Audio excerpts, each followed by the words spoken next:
Eu agradeço ao convite, a honra de estar presente neste evento com vocês e dizer que vamos falar algumas coisinhas sobre estruturação de projeto, não é? Porque o projeto ele é a alma do que vem depois, na verdade.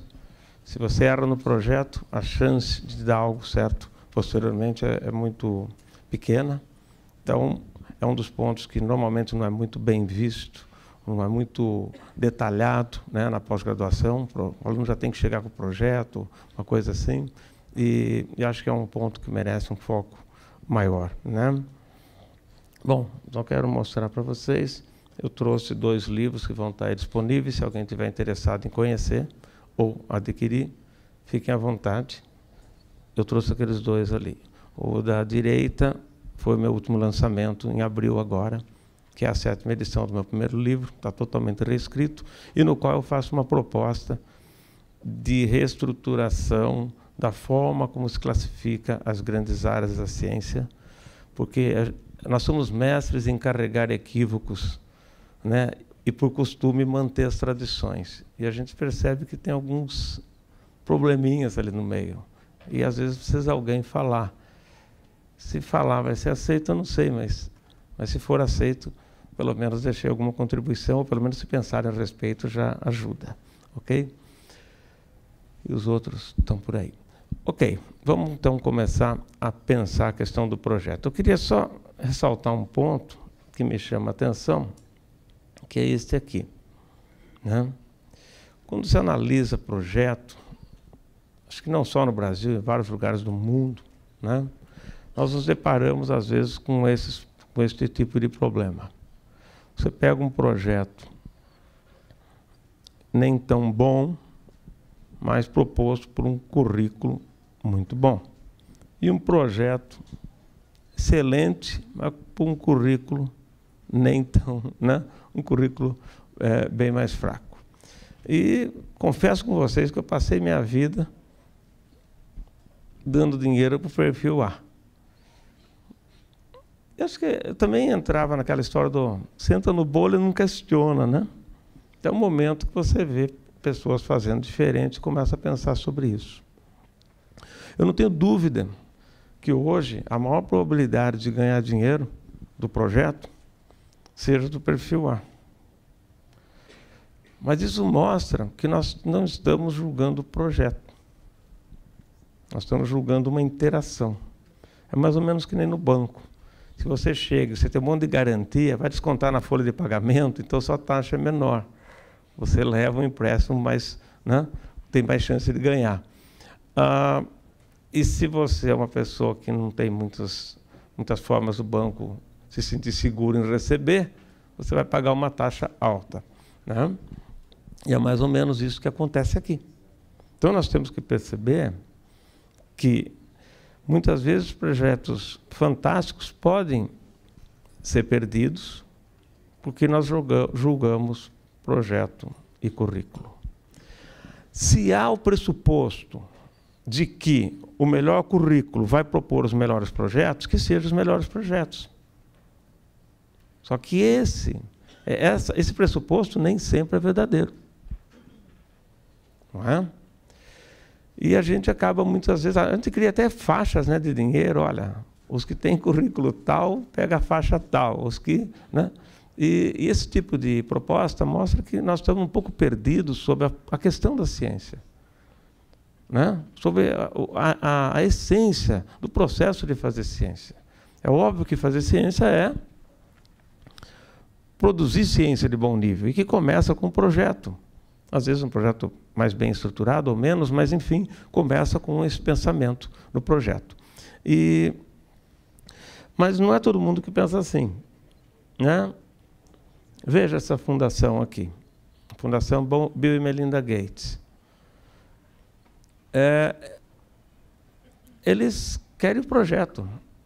E já desde editais anteriores deles, que eles eram até mais enfáticos, dizendo não me importa o seu CV, né? Não me importa o seu currículo, eu quero ver o seu projeto. Isso faz muito sentido. Ué, quem tem um currículo bom, que faça um projeto bom. né? Mas o que nós não podemos é deixar, porque fica aquela história, olha, mas como o cara é bom, então provavelmente vai garantir. Não, o projeto é o seguinte, ou você faz, ou você devolve o dinheiro, ponto.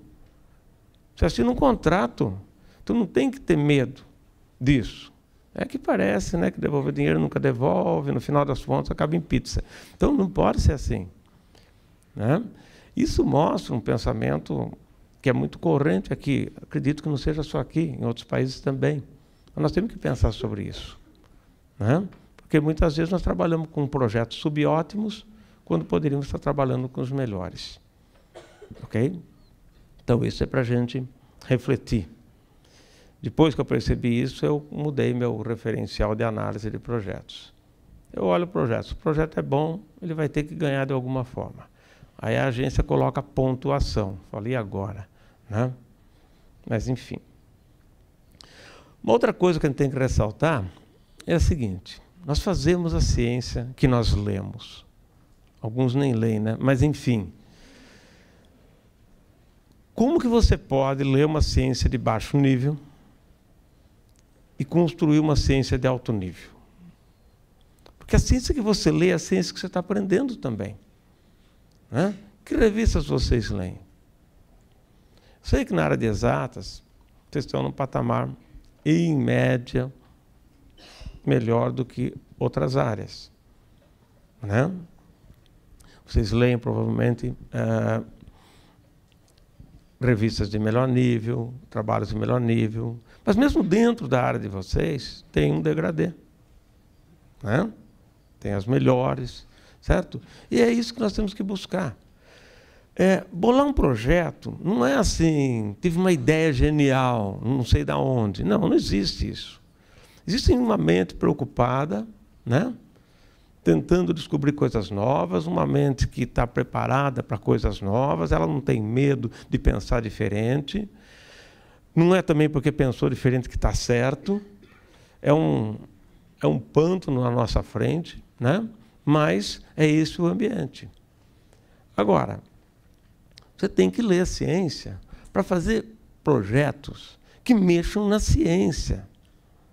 Hoje a nossa pós-graduação, ela prima para fazer pesquisa. Pesquisa, qualquer um faz. E o indivíduo faz uma pesquisa, defende uma tese e ganha um doutorado e acha que é cientista. E depois reclama que não tem emprego, mas não vai ter mesmo. E é bom que não tenha. Nós não precisamos de um monte de doutores. Nós precisamos de cientistas. A pós-graduação nossa não nos dá cientista. A nossa pós-graduação, ela dá ao indivíduo que defendeu uma tese. E a discussão da tese é focada geralmente na tese. E nem sempre o aluno consegue defender, mas é aprovado. Isso varia, eu sei, de área para área, mas o problema é mais frequente do que deveria, né? Hoje nós exigimos, muitas vezes, que o aluno chegue com um projeto. Eu fico pensando comigo, bom, se um aluno chegar para fazer um mestrado com um projeto bom na minha especialidade, esse cara é gênio. Faz sentido. Ele tem que chegar com ideias, ok. Mas duvido que ele vai chegar com uma ideia top de linha. É óbvio que eu vou ter que ajudar ele a encontrar ou dar ideia para ele, se for o caso. O que é fazer um projeto? É sentir o que os maiores especialistas do mundo estão discutindo num tema ou numa problemática e propor algo novo. O mestrando não vai chegar com isso. É o que eu falei, se chegar é o cara, né? Mas esse é a exceção da exceção. Então o cara fica se degladiando para fazer um projeto, para trazer para o orientador, né? Alguma coisa assim, e no final das contas vira, e traz um negocinho lá, e o orientador ainda vai querer dar um jeito, foi a contribuição dele, ele merece. Não merece nada, ele tem que aprender, isso que ele merece aprender, né? Se formar. Formar leva tempo. Eu ainda não parei de me formar. Eu vejo aluno que com 5 anos ele já se acha top de linha. Nós temos que passar isso para o nosso aluno também. Não há problema nenhum em ser novo. Não há problema nenhum em estar no meio do caminho. Há problema em achar que chegou no topo antes de ter chegado. Ou melhor, só de achar que chegou no topo já pode morrer, então, né? Então é melhor que não chegue, tá certo? Então é muito importante você estar lendo. Como que você vai bolar um projeto para trazer uma novidade para um grupo que você não sabe o que esse grupo está falando? Não faz sentido. Qual é a discussão chave dentro da problemática que te interessa? Qual é o ponto interessante?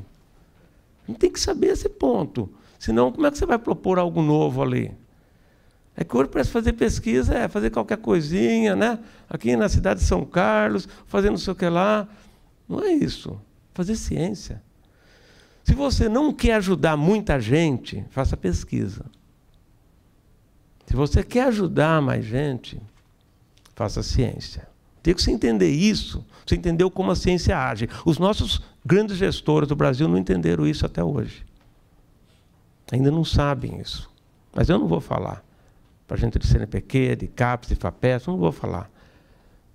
Não aprendeu porque não quis. Né? Então nós temos uns desvirtuamentos, ok. Agora temos que passar por cima disso. Temos que, né? Bom, o projeto envolve trazer uma proposta de novidade numa região que precisa novidade, num setor que precisa novidade. Como encontrar essa novidade? Não sei. Fórmula mágica não tem. Bola de cristal, nós não temos, né, Zucoloto? Você tem bola de cristal? Também não. Agora, tem caminhos que facilitam. Tá certo? Um deles é conhecer quais são as lacunas. Como é que você vai conhecer quais são as lacunas? Lendo. Quer ver a prova que as pessoas não leem? Elas não sabem escolher o artigo para publicação. Ou melhor, desculpa, a revista para publicação. Como que um cientista não sabe escolher a revista que ele vai publicar? Isso não faz sentido. É que ele quer achar uma revista que aprove o trabalho dele, isso é diferente. Ele tem que ter trabalho para a revista que ele quer publicar, e não revista para o trabalho que ele fez. Né?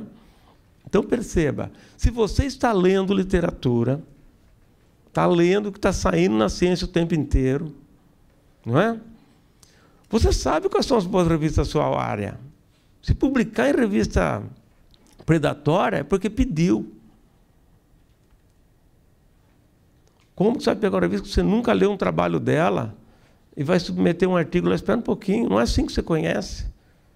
Eu sei que hoje, no dia a dia, você vai nas festas, conhece as pessoas, fica com elas, no outro dia vai embora. Agora, o artigo não é assim. Você precisa conhecer mais profundamente. Né?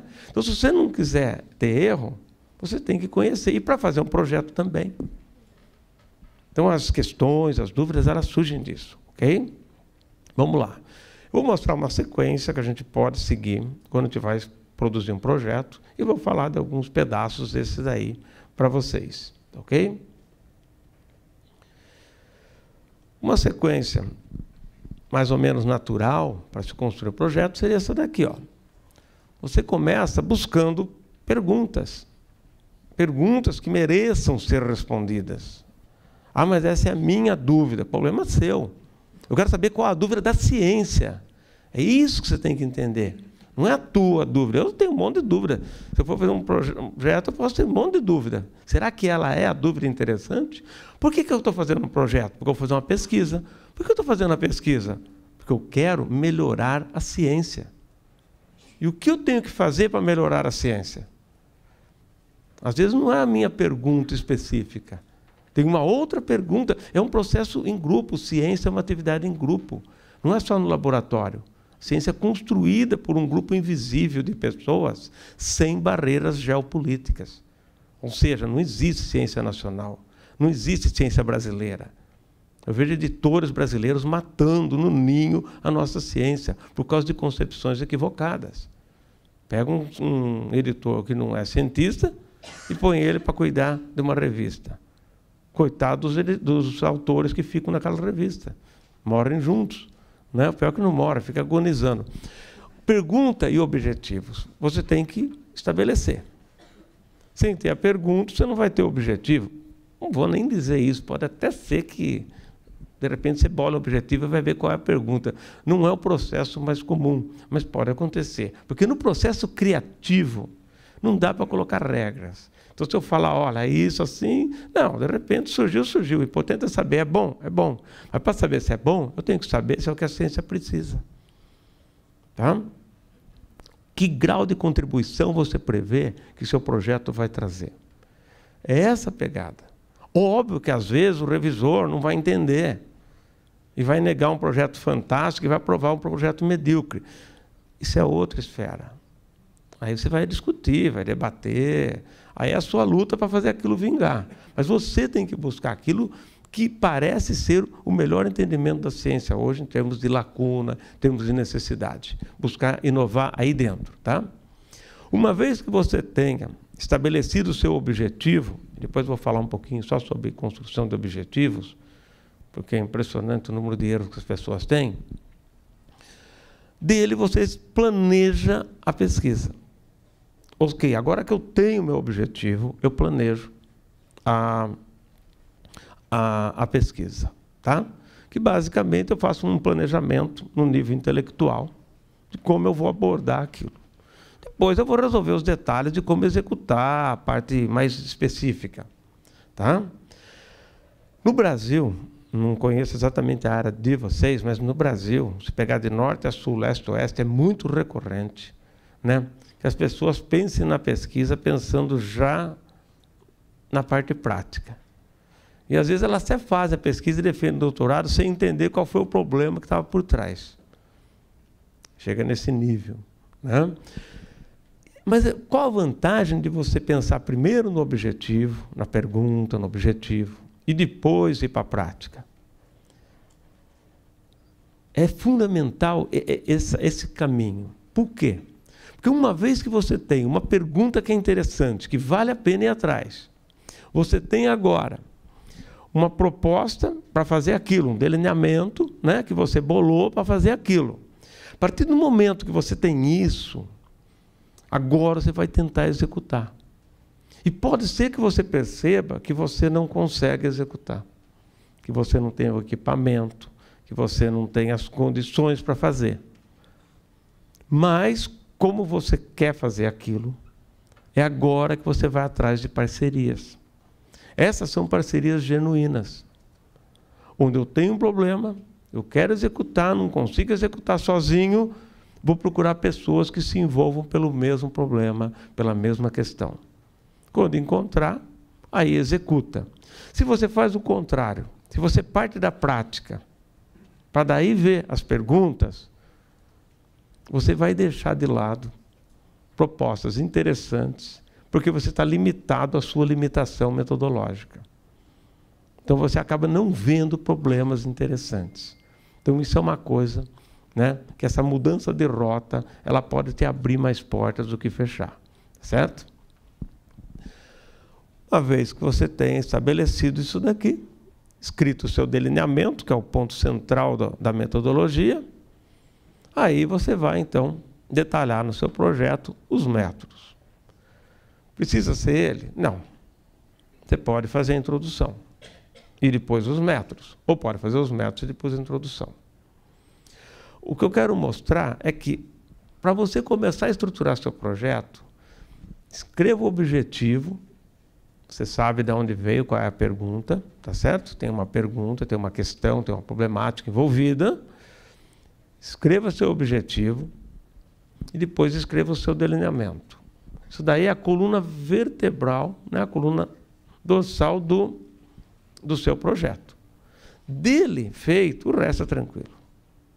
O resto é detalhamento aqui, o detalhamento lá. A introdução é fácil, porque você já tem a ideia central, é só fundamentar, isso vai ser fácil.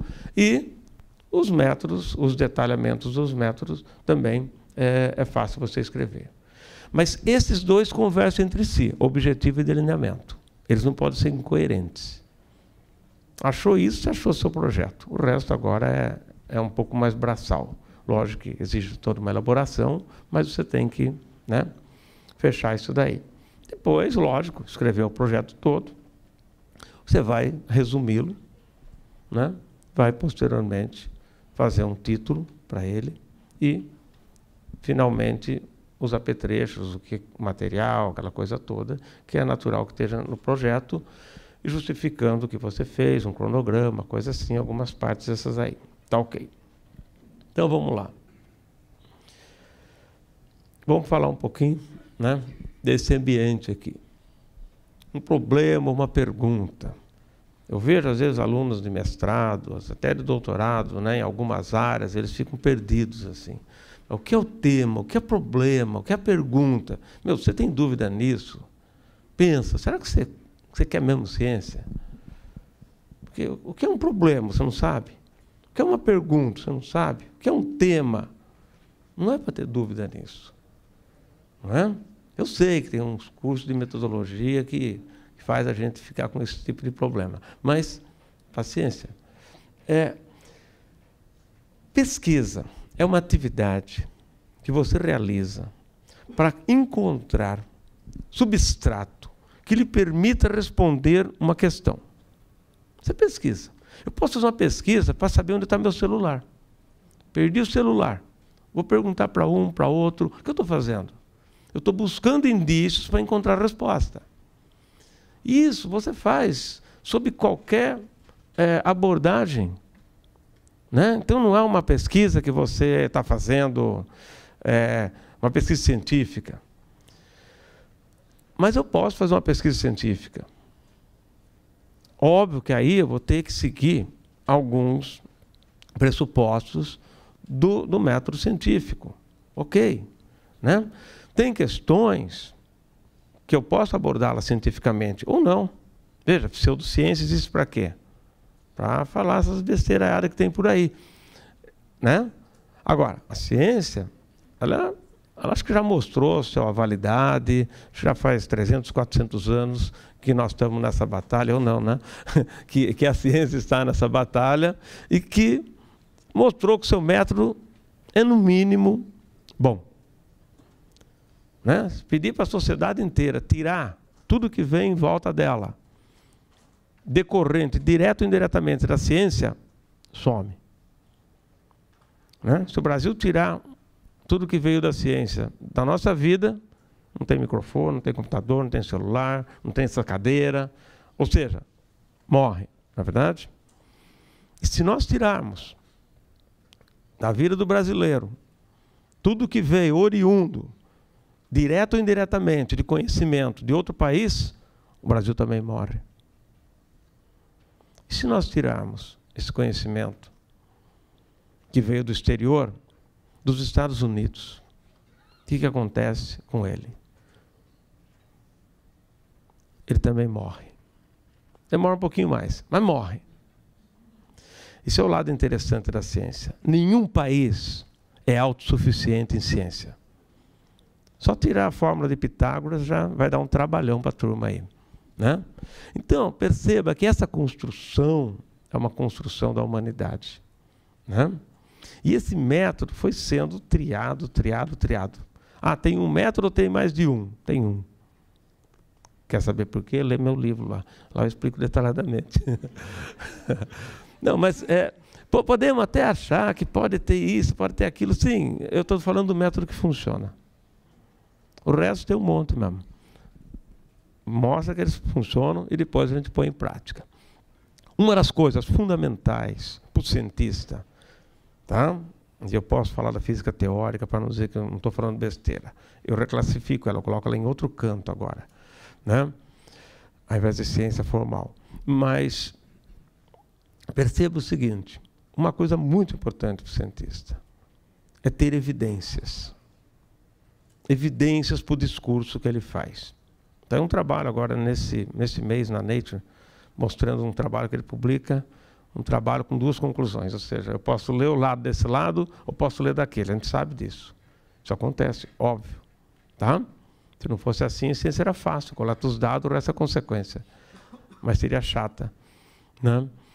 Então perceba que, quando você faz ciência, a evidência é muito importante. E quando você planeja o seu trabalho, você está à busca de evidências. Tá? Ou você tem evidências que vai construir algumas ideias, Ou você tem uma ideia que você vai confrontar com as evidências. Dedutivo ou indutivo é a estratégia do cientista. O cientista ele é meio flexível para as coisas. Tá? Não é que nem o filósofo. Não, não. Ou eu penso assim ou eu penso assado. Né? Chega o Popper, por exemplo. Não, não. É dedutivo. Indução não existe. Ok, é o problema dele. Mas o cientista usa. É só você ir na literatura, pegar tudo que tem e você vai ver. Ah, mas é porque, na verdade, ele já tinha a ideia na cabeça antes, não sei o quê, não sei o quê. Não é um problema para mim. Não é um problema. Tá? Porque uma coisa é certa. Você está fazendo uma pesquisa, de repente surge um fato que você não esperava, você muda a ideia, não muda? Então, tem alguma coisa aí. Então nós temos que deixar essa discussão, né? Entender. Agora, se você fizer um discurso puramente teórico, mas se tiver uma boa base lógica, uma boa base matemática até, o cientista vai aceitar. Ele vai aceitar. Ele vai publicar seu trabalho. Mas ele vai ficar contente mesmo a hora que alguma coisa do mundo, eu não estou falando da metafísica, alguma coisa do mundo realmente acontecer, de certa forma justificando aquele discurso. Por que o Peter Higgs não ganhou o prêmio Nobel na década de 60? Ele publicou. Mas por que ele não ganhou? Porque faltava ver a faísquinha, né? A hora que aparece a faísquinha, o cientista descansa. O Einstein é a mesma coisa. Né? Ele tinha publicado a teoria dele. Porque, logicamente, do ponto de vista teórico, estava forte. Mas o cientista ele tem aquela coisa de querer ver alguma coisa. Aí aconteceu o eclipse, depois vem a corrida espacial, depois vem não sei o quê, agora o buraco negro. Por que fez, né? O buraco negro, saiu tudo aí, todo mundo falando do Einstein. Então, por quê? Porque o cientista está na essência dele. Essa evidência.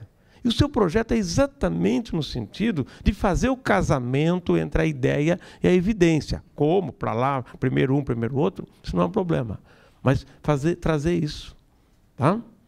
Ah, mas se eu estou na matemática. Ok, a matemática é uma linguagem, mas para quem é matemática, ela é uma ciência em si. Mas é uma outra postura. Eu diria para vocês, o que eu defendo nesse meu novo livro, matemática, mesmo a física teórica, parte teórica da engenharia, do que for, né? Elas estão muito mais próximas da abordagem da filosofia do que da ciência. Qual ciência? A ciência que eu estou falando, a ciência empírica. Né? Por quê? Porque os requisitos para aceitar, né? Os dois são válidos, os dois são fortes. Mas não quero convencer um cientista empírico por meio só do discurso. É lógico que ele vai ter menos chance de abordar um discurso mais filosófico do que um discurso mais guiado pela matemática, né? Porque parece que é mais cedo, mas se ele vê alguma coisa acontecer, ele vai ficar mais sossegado. Então você tem que entender essas diferenças, né, de abordagem. E quando você faz um projeto, normalmente você vai estar envolvido com a questão de buscar a base empírica ou usar a base empírica de alguma forma, tá? Que são as evidências. Tá? E essas evidências, para serem válidas, elas precisam ser duas coisas. Elas precisam ser interindividuais, ela não é só sua. Ah, mas eu vi, problema seu. O outro tem que ver também. E isso você cai na questão da reprodutibilidade. E são evidências que têm que ser perenes. Perene, não sei, mas o mais perene possível. Né? Tem coisas que você deixa perene como? Fixando quimicamente. Tem coisas que você deixa perene com fotos, com registros, por escrito, por desenhos, você deixa perene. Desde que não pegue fogo onde você deixar guardado. Né? Mas, enfim, precisa ter aquela evidência. O dia que essa evidência desaparece, algumas décadas depois o pessoal começa a desconfiar do fato. Será que existiu o Holocausto? Conforme vai se distanciando e a coisa, né, o próprio cientista vai questionando. Então é importante que a evidência seja perene. Ah, mas eu fiz o meu teste e minha evidência foi para o esgoto, porque eu lavei os frascos e foi tudo embora. Sim, mas você deixou perene de outro jeito. Você deixou perene descrevendo a metodologia, o procedimento técnico que você usou para obter a evidência. E se eu reproduzir o seu estudo, eu não vou obter a mesma evidência, mas eu vou obter evidência suficiente para sustentar a mesma conclusão. Por isso ela é perene. Então, são formas diferentes de tornar a evidência perene. Tá ok? Tá. Isso é uma coisa que está na cabeça de quem vai fazer um projeto. Então, você sabe mais ou menos o âmago. Uma vez que você faça isso, né, você vai, então, escrever os procedimentos. Depois, provavelmente, vai escrever algumas solicitações, né, cronograma e tal, e alguns requisitos que variam um pouquinho. Vamos começar a falar um pouquinho sobre isso daqui. Elaborando perguntas. Se a gente não souber elaborar pergunta, a gente pode errar. Nós temos que ter clareza na pergunta, para que a gente possa, posteriormente, responder. Tá? Veja algumas perguntas. O X que eu vou mostrar para vocês, toda vez que eu mostrar o X, ele vai ser uma variável do seu estudo. Tá? Lembra que a variável é um negócio que varia, e é ele que a gente estuda. E se não variar, não vai dar para estudar. Tá? Eu posso querer saber quais as características de X. O que caracteriza X? Né? Vocês vão perceber mais para frente, eu vou mostrar para vocês, que tem uma pesquisa que o pessoal chama de descritiva, não tem? Isso é besteira. Tá? Vou mostrar. Não que a pesquisa seja besteira. Chamá-la de descritiva é um equívoco. Só para mostrar para vocês quantas coisinhas que nós fazemos no dia a dia, e que se a gente pensar um pouquinho melhor, a gente vai ver que não precisava ser assim. Certo? Tá. Então, nós não queremos descrever X, nós queremos caracterizá-lo. Isso é diferente. Depois eu explico melhor. Nós podemos querer entender quais variáveis ou quais fatores, eu chamo fator e variável, tudo a mesma coisa, é a coisa que você está estudando, né? Quais afetam X? Isso é uma pergunta que você pode fazer. Tá? E aí pode sair muitos projetos a partir disso. Você pode também pensar o que X afeta. É uma outra forma de você ver. Lógico que o pulo do gato do projeto é exatamente na interrogação. A pergunta é genérica. Agora, descobrir um negócio, um fator que ninguém pensou que podia agir naquilo. Esse é o ponto. Só dentro da questão genérica de o que afeta X. Eu posso estudar o mecanismo, né? Como X afeta Y. O meio, né? O caminho. É uma outra questão que você pode fazer. E eu posso estudar apenas associações, sem pensar em interferência. Né? Onde eu estou estudando que variável indica X, que variável indica Y, ou seja, o que X indica. Associação significa eu olho aqui e eu enxergo ali. E isso é útil para a gente. Você tem uma coisa complexa de registrar, encontrou um sinalzinho fácil, que se olhar nele, você sabe como está aquele outro. Desde que isso seja demonstrado, a partir daí a gente começa a usar. Eu vou registrar o simples. Né? Ó, se eu medir o diâmetro da cintura, aqui, né, na barriga da pessoa, você pode fazer uma estimativa de possibilidade dela ter problema cardiovascular, doença metabólica em geral. Então, é um indicador mais fácil do que fazer todo um screen do indivíduo para ver, né, onde chega. Certo? Mas nós temos que tomar cuidado com algumas questões. Tem uma palavrinha que a gente sempre usa, é muito comum de se usar quando se faz uma pergunta, que é o porquê. Só que a questão é saber qual é o porquê que você está usando. E muitas vezes a pessoa não percebeu direito.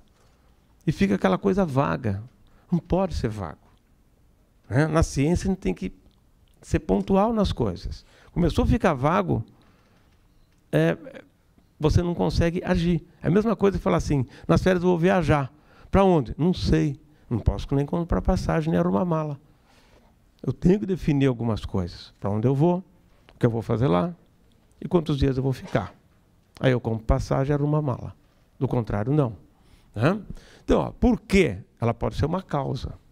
Por que isso acontece? Ou seja, o que está causando aquilo? É um jeito de olhar o problema. Por que como um mecanismo? Por que isso fez aquilo? No sentido de entender. Estou falando por quê, mas eu estou pensando em mecanismo, que seria o como. Tá? E por que no sentido de finalidade. Mas por que as pessoas fazem assim? Ou seja, qual a intenção delas com isso? Né? Isso dependendo da área, uma ou outra é mais frequente. Então, perceba que muitas vezes você colocar a palavra porquê, é necessário que você especifique o que exatamente você quer com esse porquê. Sem ter clareza da pergunta, você não consegue fazer um bom projeto. Ok? Então, vamos lá. Algumas perguntas podem envolver causa inicial de um processo. Tá? A causa de alguma coisa, mas a causa inicial, ela é o ponto-chave. Por exemplo, tem uma atividade de umas certas células que causam o batimento cardíaco. Se elas param, o coração para de bater. E tem outros fatores que causam uma variação na frequência cardíaca. Um susto, né? A alimentação, são fatores que causam alteração na frequência cardíaca, né? Mas eles alteram, mas eles não causam o batimento cardíaco. Então, esses segundos a gente chama de modulação. Isso daqui modula, significa ter um processo andando e ele vai lá e mexe nesse processo. Isso é uma outra questão importante. Né? Veja que a gente não precisa saber muita coisa para ter clareza das pesquisas. São poucos conceitos. Né? Variáveis. Quando você fala de ação de uma coisa sobre outra, você tem que pensar. Eu estou pensando que essa variável é uma variável necessária para aquilo?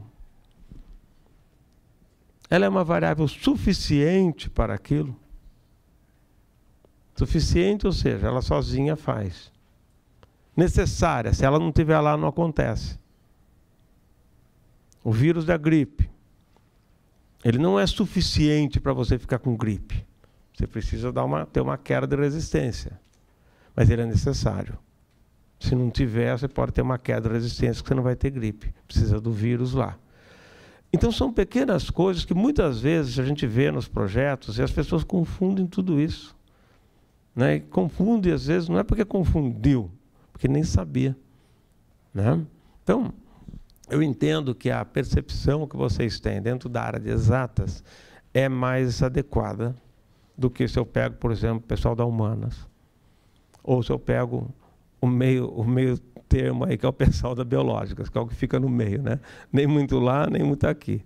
E isso varia entre áreas, né? Mas varia também com a sua experiência dentro da ciência. Né? Quando você está na graduação, quando você está no mestrado, doutorado. Mas a base é isso aqui. Você usa isso daqui com tranquilidade. Tá certo? Isso é o que a gente precisa. Porque eu não sei no Brasil como que são as coisas, não sei como que é na área de vocês. Na minha área é sofrível. Tá? Mas, teoricamente, o seu projeto tem que trazer uma boa ideia. Não é? Não importa se ele vai ser rápido para ser feito. Se vocês estudarem os trâmites, né, que o Watson e Crick tiveram, né, e que fizeram para estabelecer a estrutura molecular do DNA, vocês vão ver que, né, não ficou pisando no barro, aquela coisa toda, mas ficaram pensando, com as poucas evidências que eles tinham a respeito. Sabia a quantidade de cada base, sabiam algumas coisas, conheciam química. E eles estavam concorrendo com gente boa, né? Linus Pauling, gente desse cacife. E eles encontraram a resposta. Né? Eles sabiam que era uma boa ideia. O que é uma boa ideia? É aquela ideia que surpreende. Pode ser que lá na frente mostre que está errada, mas no momento ela é uma boa ideia. Ela é aquela ideia que ninguém olhou e você percebeu. É aquela coisa que desconcerta. Não é aquela coisa que soma ao que a gente já espera. Se você imaginar que no cenário brasileiro, a nossa pesquisa, normalmente ela é feita. Eu não estou falando aquelas pessoas que fazem pesquisa top. Essas estão fora e deveriam estar descendo para ajudar os outros, mas não vão descer. Agora, alguns descem. Agora, eu estou falando de um cenário maior, né, em que o indivíduo faz pesquisa e fica triste quando não tem um trabalho anterior que mostrou o que ele tinha mostrado. Aí ele vai no trabalho e vai, mas não tem nenhum trabalho que confirma o meu. Falei, lógico, não é o seu trabalho.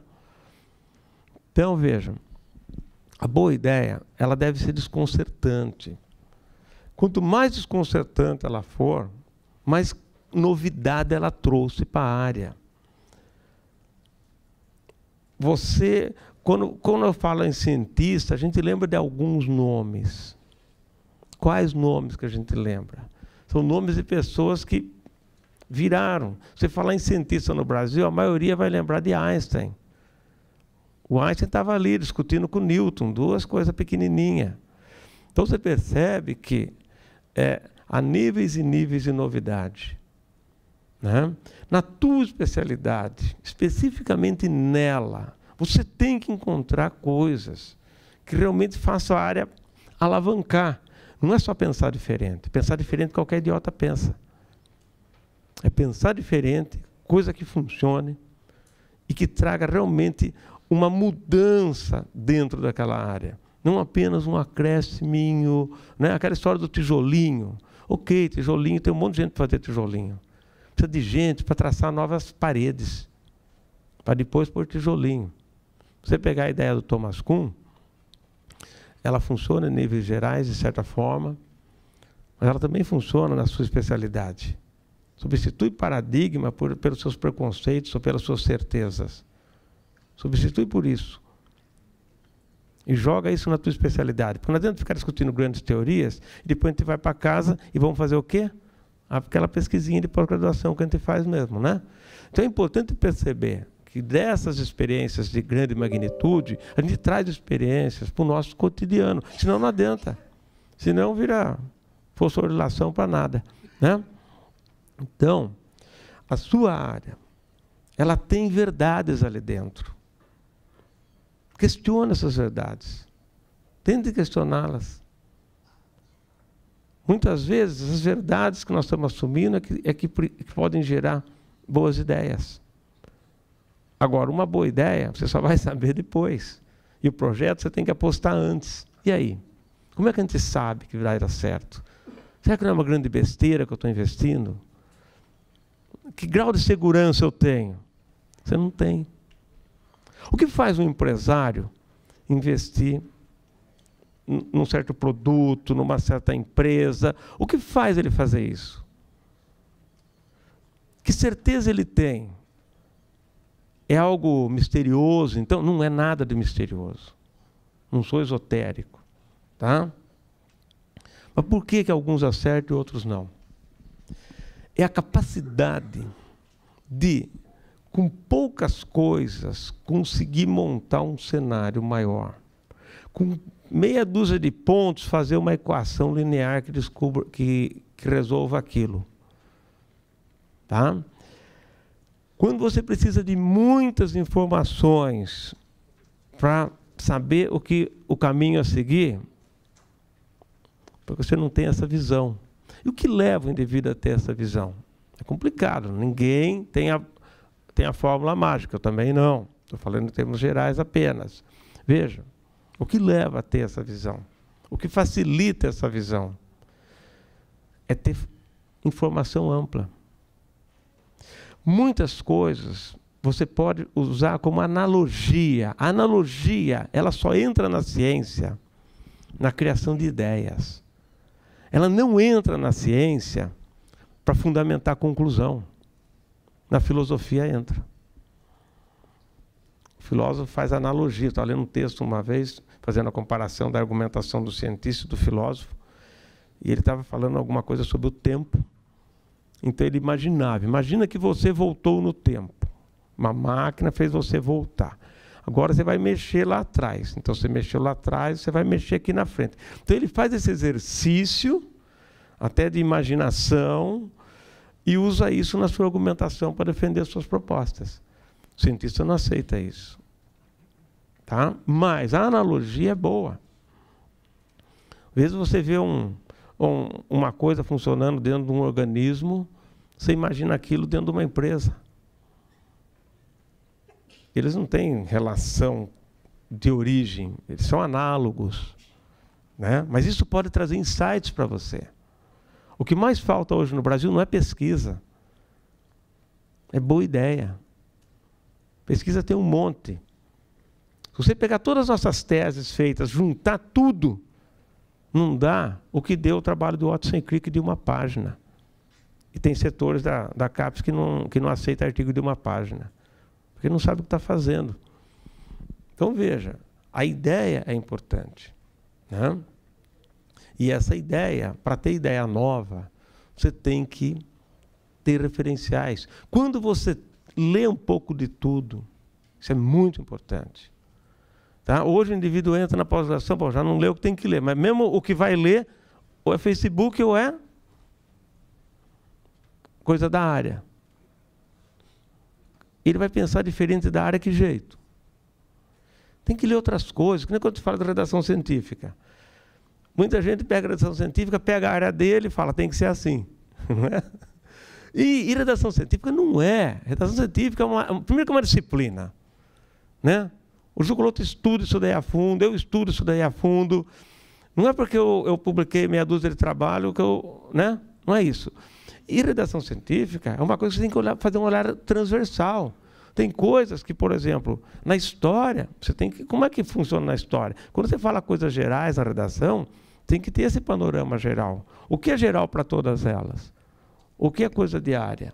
Tem que fazer essa discriminação. Então, perceba que, quando você tem essa visão ampla, tá, você consegue perceber coisas ou investir em coisas, né, que, provavelmente, pensando só na sua especialidade, você não ia conseguir. Se você olhar o que faz um empresário apostar num caminho, é que ele tem uma noção, ele está lendo um pouquinho de tudo. Ele tem um cenário maior. E ele fala, olha, a massa, a coisa está indo para esse lado. Daqui 10 anos isso daqui vai estar emplacando. É isso que faz essa visão. Não é que a fada madrinha bateu na cabeça dele. Certo? E como que você forma essas pessoas? Ele entra, fica lendo aquilo, e a gente brigando para ele ler separado os artigos dele, né? Não é os PDF agora, né? Não é mais separado. E que jeito que vai ter uma ideia genial? Entende? Então, essa é uma coisa fundamental, né? Eu não espero que certas pessoas tenham ideias geniais. Pode até acontecer, como eu falei, processo criativo não dá para fixar, mas são coisas que facilitam o processo, tá certo? Então, a boa ideia é aquela que desconcerta. Pensa nisso. Mas funciona. Porque desconcertar tem um monte de gente com ideias desconcertantes hoje por aí. Só que não funciona. Então não adianta nada. A ciência tem que funcionar. Tá? A intuição é exatamente isso. Ela é essa leitura que você faz, sem muitas vezes ter consciência do que está acontecendo, mas porque você tem uma visão ampla de vários sistemas. Você conhece, você lê um pouco de economia, de empreendedorismo, de biologia, de psicologia, de antropologia, disso, daquilo, e você consegue navegar por vários setores, e que isso vai te trazer, na tua pesquisa específica, muitas vezes, a chance de ver alguma coisa de outro ângulo. Primeiro que você já começa a perceber, quando você vê várias áreas, que você não é dono da verdade. Isso já ajuda, né? Porque você começa a se desconcertar em cada coisa nova que você lê. E diferente mais ainda, você já começa a baixar a bola. Isso te dá a chance de pensar outras coisas. Quando você começa a ter certeza que eu sou especialista, que eu sei, eu domino isso, fechou. Tá? Diminui a chance de você pensar uma coisa ao contrário. Aí vai vir alguém de um outro lado, né, pensar aquilo lá. Por exemplo, você pega a área médica. Quando você vai tomar um antibiótico, o que o médico fala? O médico fala, olha, tem que Toma por tantos dias. Não para antes. Né? Não precisa tomar depois, mas não para antes. Toma por tantos dias. Por que ele faz isso? Por causa de uma teoria. De onde está essa teoria? Teoria da seleção natural, de Charles Darwin. Você percebe como as coisas conversam? Se não tivesse essa teoria, talvez não tivesse isso daí. A gente estava apanhando até hoje. Toma um mês que a gente sabe que para. Né? Então, são essas conexões. No CNPq nós escrevemos a área de pesquisa interdisciplinar. Meu Deus. Me belisca, fala que eu não estou sonhando. O interdisciplinar é uma questão de espírito. Tem perguntas que precisam, tem perguntas que não precisam. Lá virou interdisciplinar porque não sabia o que fazer com aquelas coisas, então faz um bolo só e chama de interdisciplinar. E virou mais problema do que solução. Não é? Então, porque você não está na área interdisciplinar, você não pode fazer uma pesquisa interdisciplinar? Como assim? Não é? Então, não tem essa. Daqui a pouco estão surgindo as revistas interdisciplinares. E o ser humano é assim. Então, a intuição é exatamente isso. Você sente que vai, mas não sabe por quê. O empresário também faz isso. Ele sente que aquele caminho é legal. E é exatamente por causa dessa equação. Imagina um computador com uma série de informações. Pescando não tantas informações, ele consegue equacionar, dar uma direção, mas não consegue explicar direito. É que nem quando seu parceiro, sua parceira fala, me prova que você me ama. Fala assim, vai embora. Ué, como prova que eu te amo? Não tem prova. Quer que prove matematicamente? Que jeito? E o que você fizer nunca vai provar. Porque não significa que ama. Ou aceita que ama, ou não aceita. Se não aceita, vai embora. Né? E são coisas que não tem muito como objetivar. Depois que vem a ideia, aí você começa lá na frente a explicar. É verdade. Thomas Kuhn, quando bolou a ideia dele lá dos paradigmas, ele descreve, acho que, 21 conceitos de paradigma. Ele usa em 21 sentidos diferentes no livro dele. Que dá para resumir em 3, mas ele, né, porque nem ele sabia direito. Mas a ideiona ele tinha. Depois isso vai sendo melhorado. As grandes ideias surgem assim. Se você usar o conceito de paradigma de Thomas Kuhn como se fosse preconceito dentro da tua especialidade, você pode aplicar tudo que ele fala para as grandes teorias no seu laboratório. Pensa nisso. Tá? Se você não conhece o pensamento de Thomas Kuhn, aproveita e vai ler e vai aprender. Porque você não pode deixar o doutorado sem conhecer. Pelo menos Popper e Kuhn. Porque conhecendo Popper e Kuhn, você conhece um debate, que aí vem outros agregados, vai vir Parabéns, vem outros, Lacatos, né? E você não pode se formar um doutoramento, né, sem conhecer esse cenário. Não faz sentido. A menos que você seja um técnico para trabalhar no laboratório de algum grande cientista. Se você estiver bom, ok, mas não precisa fazer pós-graduação. Já tem o técnico de nível superior. É só ser contratado. Não é? Eu estou provocando vocês, porque, quem sabe, né, resolve pegar no tranco e ir para frente. A pós-graduação não vai fazer milagres. Mas se o aluno forçar, ele consegue. Se o orientador quiser, ele consegue. Mas os dois têm que querer junto para que o par dê certo. Senão não vai dar certo. Vou mostrar para vocês, rapidamente, algumas coisas sobre elaboração do objetivo. Eu digo assim, sem exagero.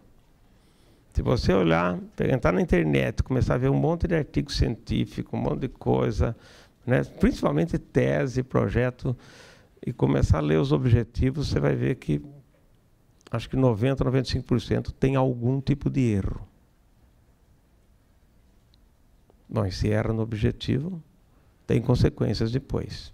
Alguns erros são mais tranquilos, outros erros são realmente complicados e impedem o indivíduo até de, na discussão do trabalho, chegar onde poderia chegar.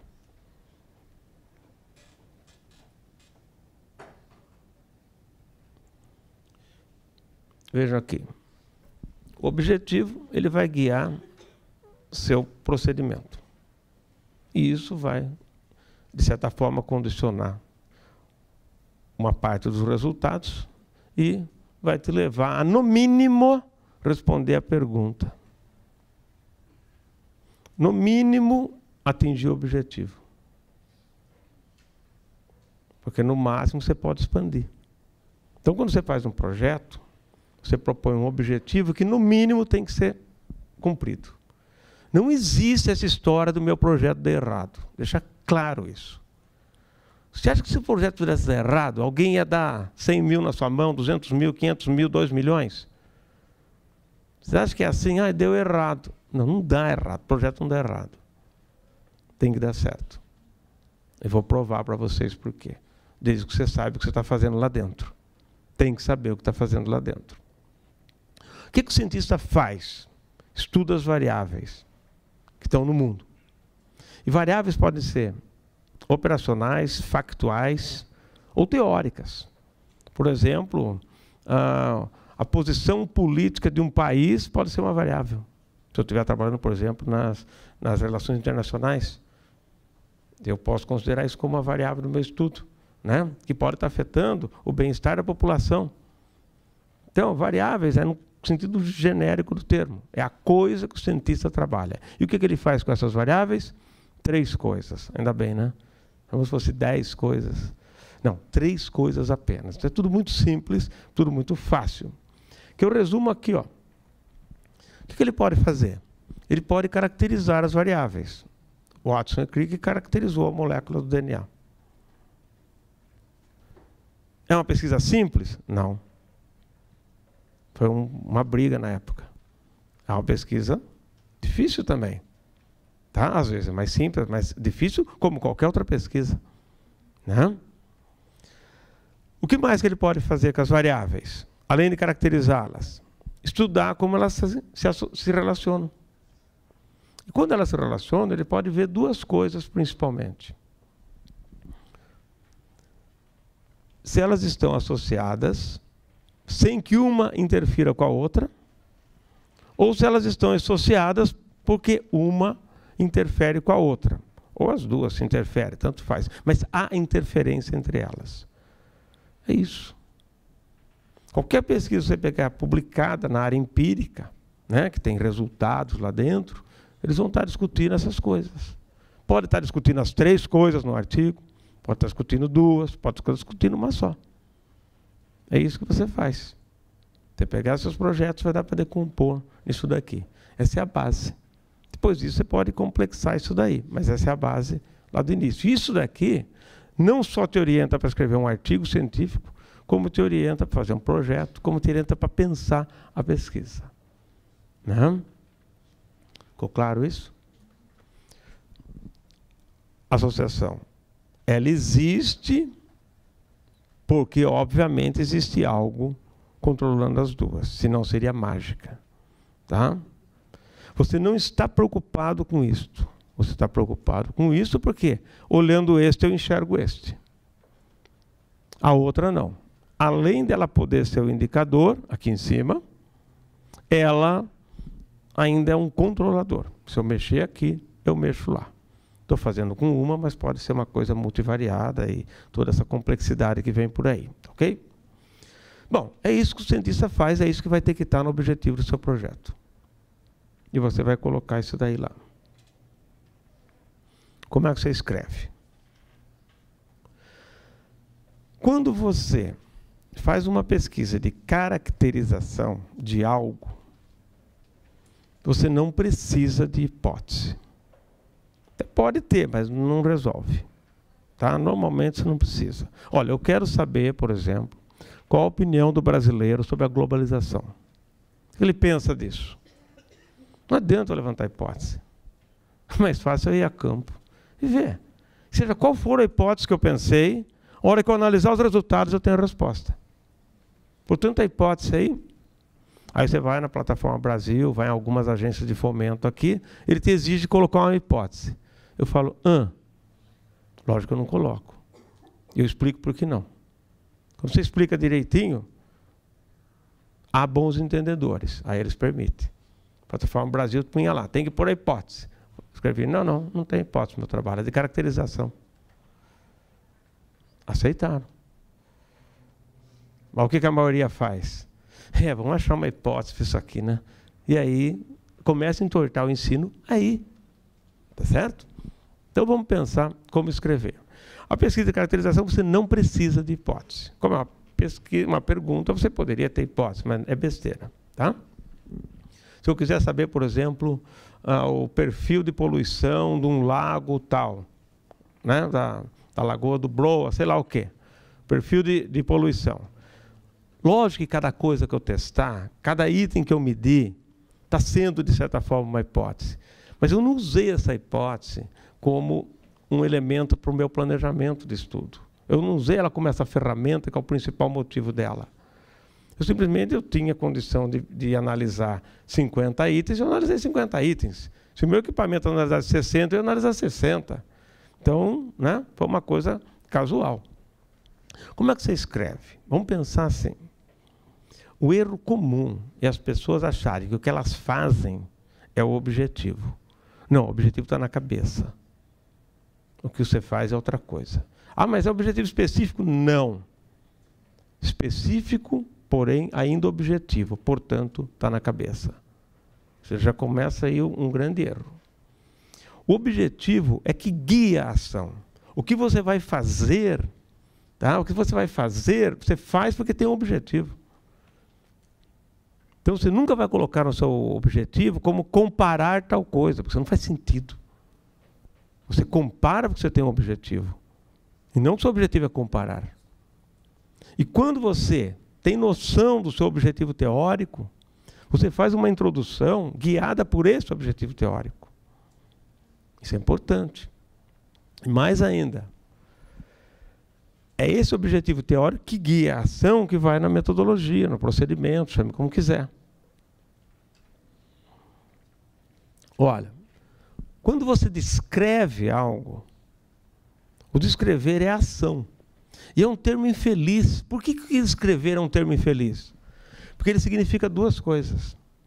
Ele significa a ideia de obter uma caracterização, que isso fica meio latente na cabeça das pessoas. Eu vou descrever tal coisa. E é o ato de coletar as informações. E muita gente confunde.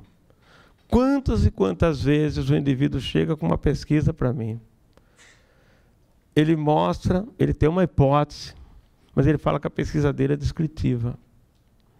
Por quê? Porque ele está descrevendo para captar as variáveis. Mas como ele descreveu, ele acha que a pesquisa é descritiva. E esse equívoco existe espalhado por aí, porque ele não nasce lá na casa dos alunos. Ele entra por meio do ensino dos professores. Eu já dei aula na minha instituição, quando eu estava lá, para alunos do primeiro ano, do segundo, do terceiro, do quarto e do quinto. Até o primeiro e segundo é mais fácil, do terceiro para frente, mas o meu orientador falou. Falei, aí é que está o problema. Então, por que você descreve? Porque você quer caracterizar, você quer mostrar o padrão, você quer mostrar o perfil. A descrever deixa como técnica para coletar o resultado. Tá? E a partir daí, você caracteriza. Óbvio que eu posso testar uma hipótese para descrever. Eu quero descrever o quadro político do Brasil. Para isso, eu vou não só dizer como são as peças, como elas se relacionam entre si. E a hora que eu falo relação, eu estou pensando em hipótese. Tá? Então, nesse caso, eu estou usando as duas coisas, mas para caracterizar. Por isso que nos últimos anos eu mudei a minha própria literatura, trocando o termo descrição por caracterização. A gente evolui. Às vezes alguns alunos não querem evoluir, porque eles já estão no topo, mas a gente evolui, não é verdade? E quando você tem uma hipótese, ela é o seu objetivo, e seu objetivo é testar. Quando você tem hipótese, seu objetivo é testá-la. Aí vem o pessoal da ecologia. A gente não testa hipótese, testa predição. Oh, meu Deus do céu, vou falar de novo. Por que você testa a predição? O que você vai me dizer no fim do artigo? No fim do artigo você vai me dizer, fica com a hipótese ou não fica com a hipótese? Eu posso chamar isso de teste. Eu sei que você vai medir predição, não é isso que eu estou falando. No final, eu posso fazer teste diretamente ou teste conceitual. Então, é muito simples isso. Não precisa embolar o meio de campo, já tem coisa para embolar de monte. Não é? Veja aqui, ó. 3 exemplos. Eu posso dizer que o meu objetivo é caracterizar tal coisa, variável. Meu objetivo é identificar a composição de não sei o quê. Meu objetivo é mostrar a opinião de tal grupo sobre tal coisa. Pesquisa de caracterização.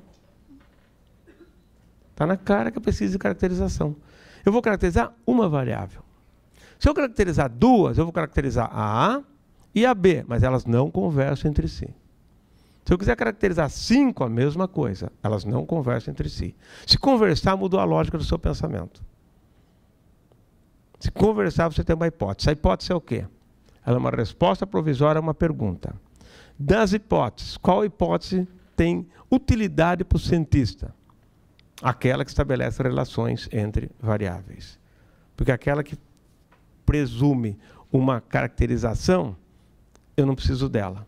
Estrategicamente eu não preciso. Mas se eu for fazer responder a seguinte pergunta, por que, né? Por que, ou quais, por que não? Ô, palavrinha infeliz. Quais são os fatores que afetam, sei lá, tal tipo de doença? Não adianta eu ficar olhando a doença para achar os fatores. Se eu não tenho a menor base, eu vou ter que realmente ir a campo e ver algumas coisas. Mas se eu conseguir elaborar uma hipótese, que seja a mais parcimoniosa de todas, ou seja, a mais simples, né? E porém aqui veja que tem um conteúdo de novidade, aí eu estabeleci uma relação. Isso deve ser aquilo. Agora eu faço a pesquisa centrada nisso. Porque senão corre o risco de eu entrar no palheiro, olhar e não encontrar a agulha. Então a hipótese é uma ferramenta que te ajuda a chegar na resposta mais rapidamente. Isso é uma pesquisa de associação sem interferência. Simples. Olha, eu quero testar se há um indicador de B. Está na cara que eu vou ver associação. Mas não estou pensando em interferência. Eu posso até dar uma direção para isso. Mas lembra que tudo que você fala no objetivo, você tem que fundamentar na introdução. E no projeto, a fundamentação tem que ser mais forte. Porque você está vendendo ideia e pegando dinheiro. Então não adianta, minha ideia, não. Você tem, e aqui no Brasil mais ainda. Porque às vezes a pessoa tem dificuldade de perceber a genialidade de um projeto. E aí ele nega o projeto.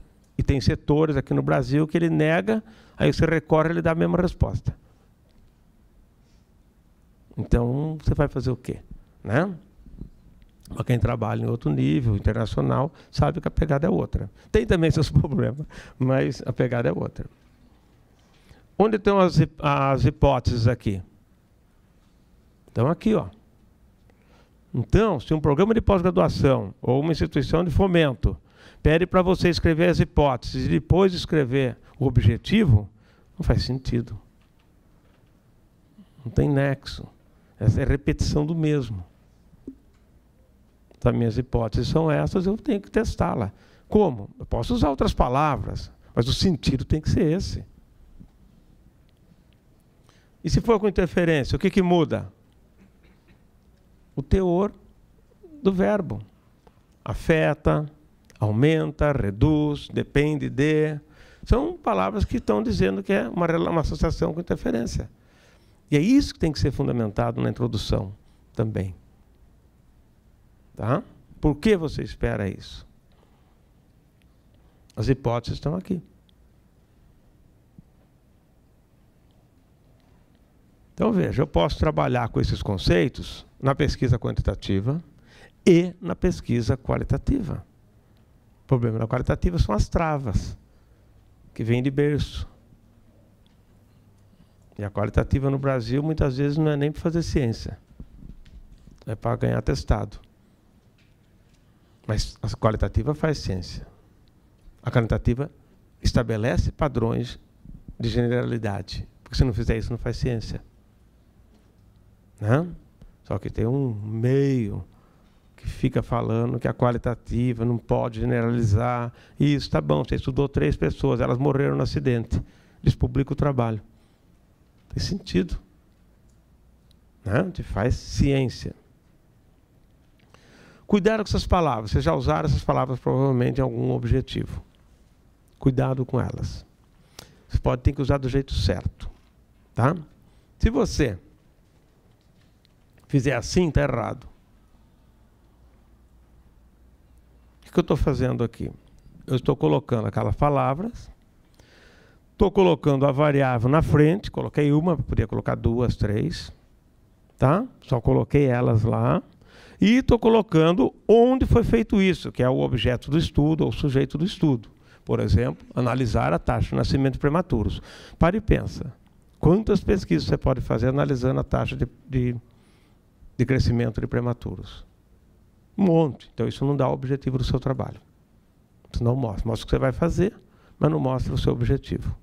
Tá? O mesmo vale para cá, para cá, para cá, para cá.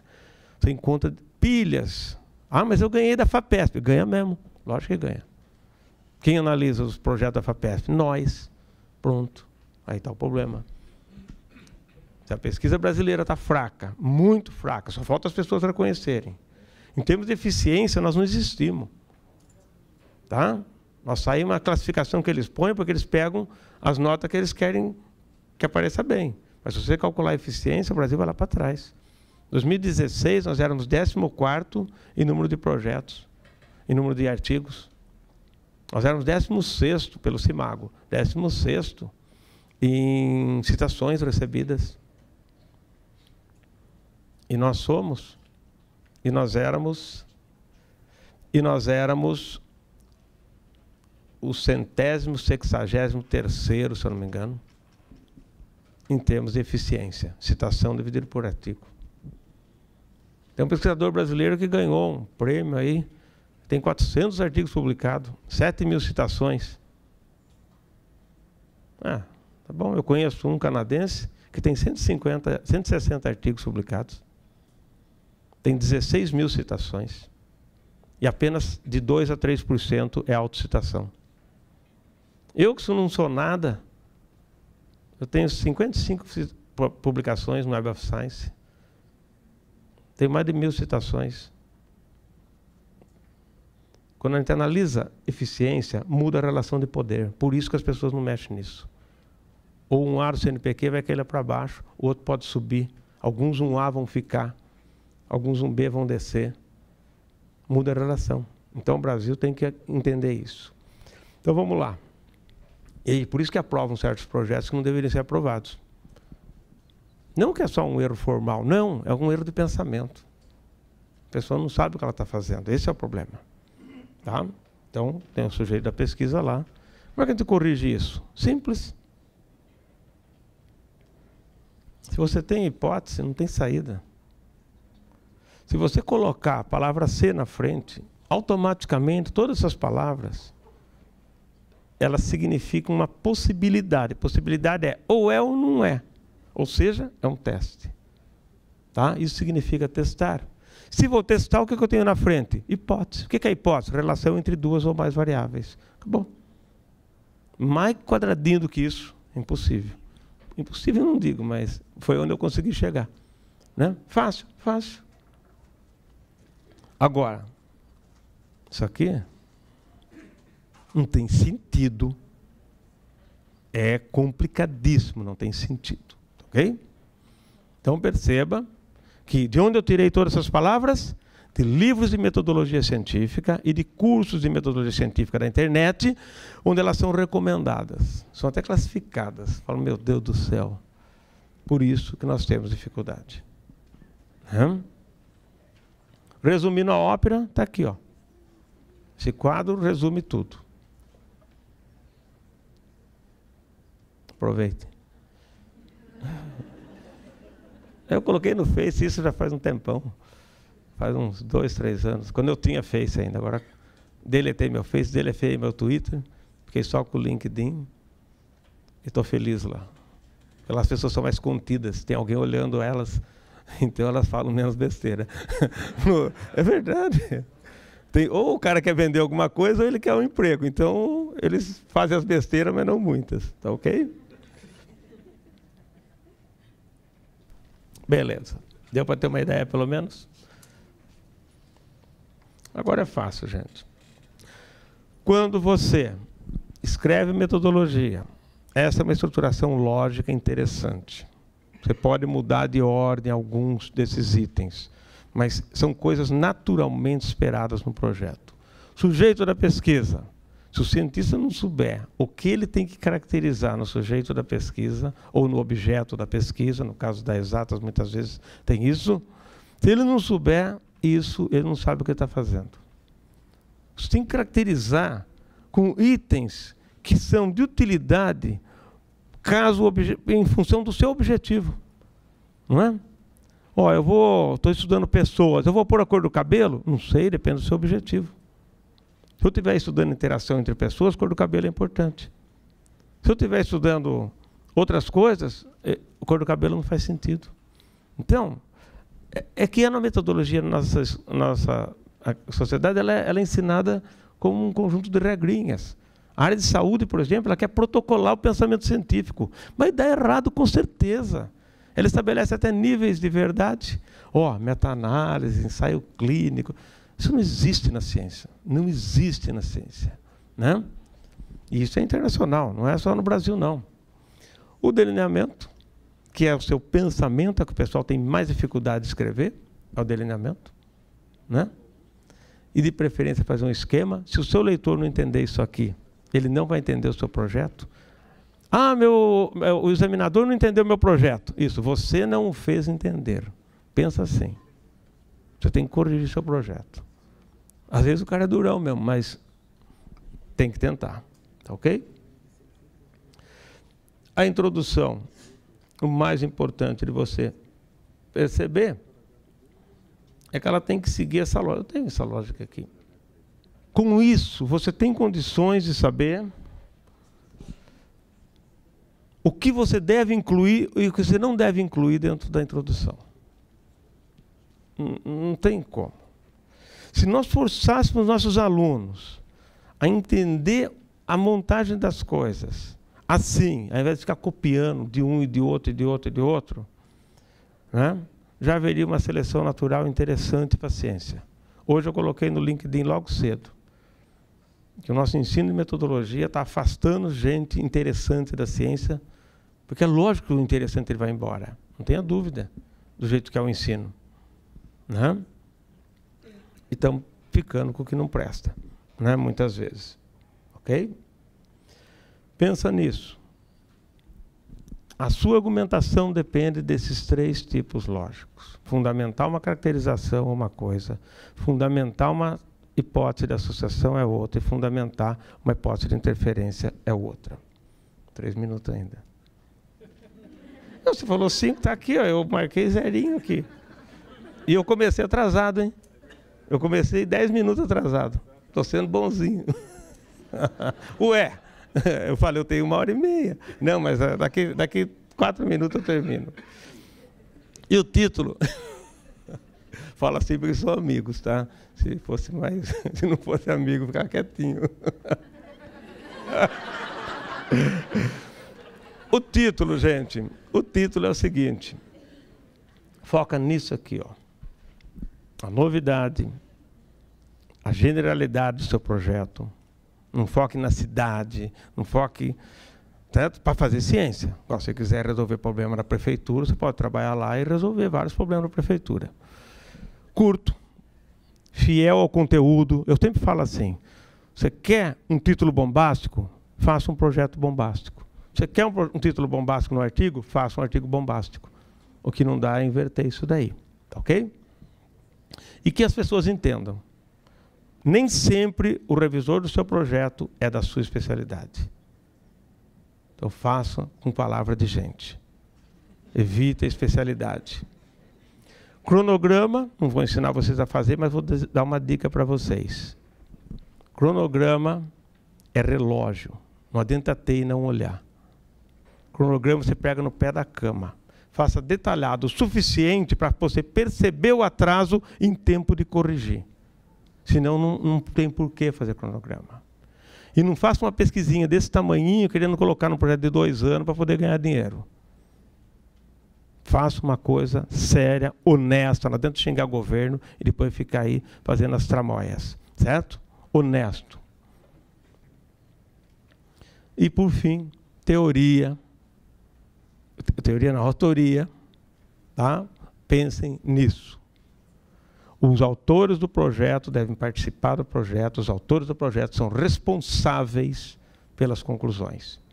Se a conclusão for processada, eles estão processados. Pensa nisso. Não é? Não adianta ficar... Qualquer ajudinha que deu, eu sempre tive ajuda, sempre, e nunca foram meus coautores. E continuamos amigos até hoje. Seja estatístico, seja gente que me emprestou material, nunca tive esse problema. E parcerias, elas brotam, como eu falei no início da exposição, naturalmente. Há uma vontade, não dá para fazer parceria porque o cara é grandão. Aí vamos pôr ele no projeto.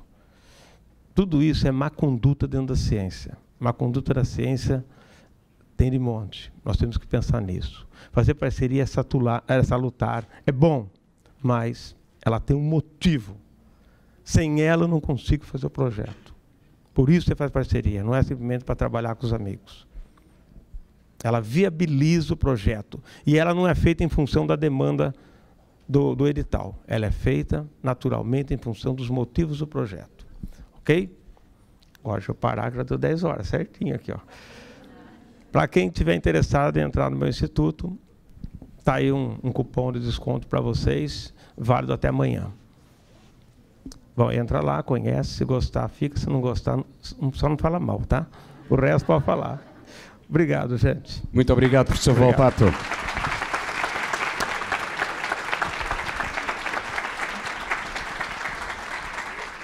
Eu vou ser bonzinho com vocês, cortar no café e aumentar nas perguntas. Quem quer questionar? Duas só 2 perguntas, para nós não perdermos o tempo, a hora. Bom dia, professor. Bom dia. Matheus Fleury, da ESCS aqui. Fazendo doutorado, tá me ouvindo melhor? Estou, mais ou menos. O problema é meu aqui. Eu uso o aparelho, mas nem com o aparelho funciona direito. Não, tá bom, vou falar mais alto um pouco. Isso. Professor, eu acho que o que eu vou perguntar pode até ser um pouco diferente do que o senhor estava falando, porque, pelo que eu entendi um pouco da palestra do senhor, é o projeto de pesquisa focado em obter algum incentivo de algum órgão, né? FAPESP, Não CAPES, necessariamente, uma parte. Aí eu acho que é aí que entra a minha pergunta. Muitos daqui, eu acho que podem estar fazendo doutorado com o objetivo de futuramente virarem professores, que no caso é o que eu enquadro. E dos processos seletivos que eu já participei, na verdade, dos 3 que eu participei, todos cobraram um projeto de pesquisa. E acaba que é um projeto de pesquisa que você faz a primeira etapa, depois de 3 dias você descobre, eu tenho que fazer um projeto de pesquisa, né, para defender nessa banca. E, assim, eu queria a opinião do senhor para saber. A estrutura, creio eu que vai ser igual, mas o meu objetivo é diferente. Porque o meu objetivo é conseguir mostrar que eu consigo fazer um projeto de pesquisa, né, e não de receber esse incentivo, né? Que eu creio isso. Então, eu queria que o senhor, assim, se puder falar um pouco disso, que eu acho que, como eu falei, deve ser muita gente que quer isso e eu acho que é importante para a nossa formação. Tá. Veja bem, o que eu passei aqui e que eu detalhei mais foi exatamente a essência de um projeto, seja para uma aula, para uma banca de contratação, ou seja para pedir dinheiro, ou seja para você fazer o projeto para você se orientar. Certo? Você não precisa fazer para dinheiro. No finzinho entra mais a parte do dinheiro. Tá? Eu falei várias vezes em questão de dinheiro, porque é o mais recorrente realmente. Mas a estrutura que eu apresentei, ela é de um projeto para isso. O que você vai mostrar numa banca quando você é obrigado a apresentar um projeto?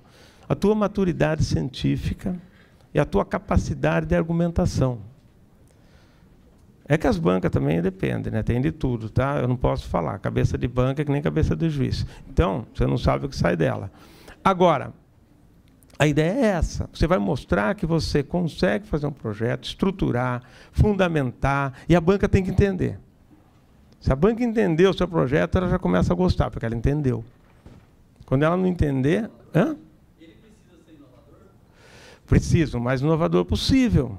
É lógico que em 3 dias você não vai pegar um assunto que nem é a sua especialidade, mas pelo menos com essas dicas que eu dei, das perguntas que eu mostrei, como as coisas são feitas, você consegue montar alguma coisa. Pega um negócio meio esdrúxulo. Eu pegava coisas que acontecem no homem e jogava nos meus peixes. E saía para as coisas interessantes. Tá? Então, você tem que... Aquela te dá maleabilidade para você chegar junto. Tá? Ó, pega uma variável que ninguém pensou, ou que aparentemente é estranha, porque a banca também não sabe. Tá? Agora, é importante mostrar estruturação de pensamento. Última pergunta. Se não houver, vamos para coffee break. E quem quiser, obviamente, conversar com o professor Volpato. Não tem ninguém, vamos passar para o sorteio. Tá? Não tem ninguém, acabou. Vamos passar para o sorteio.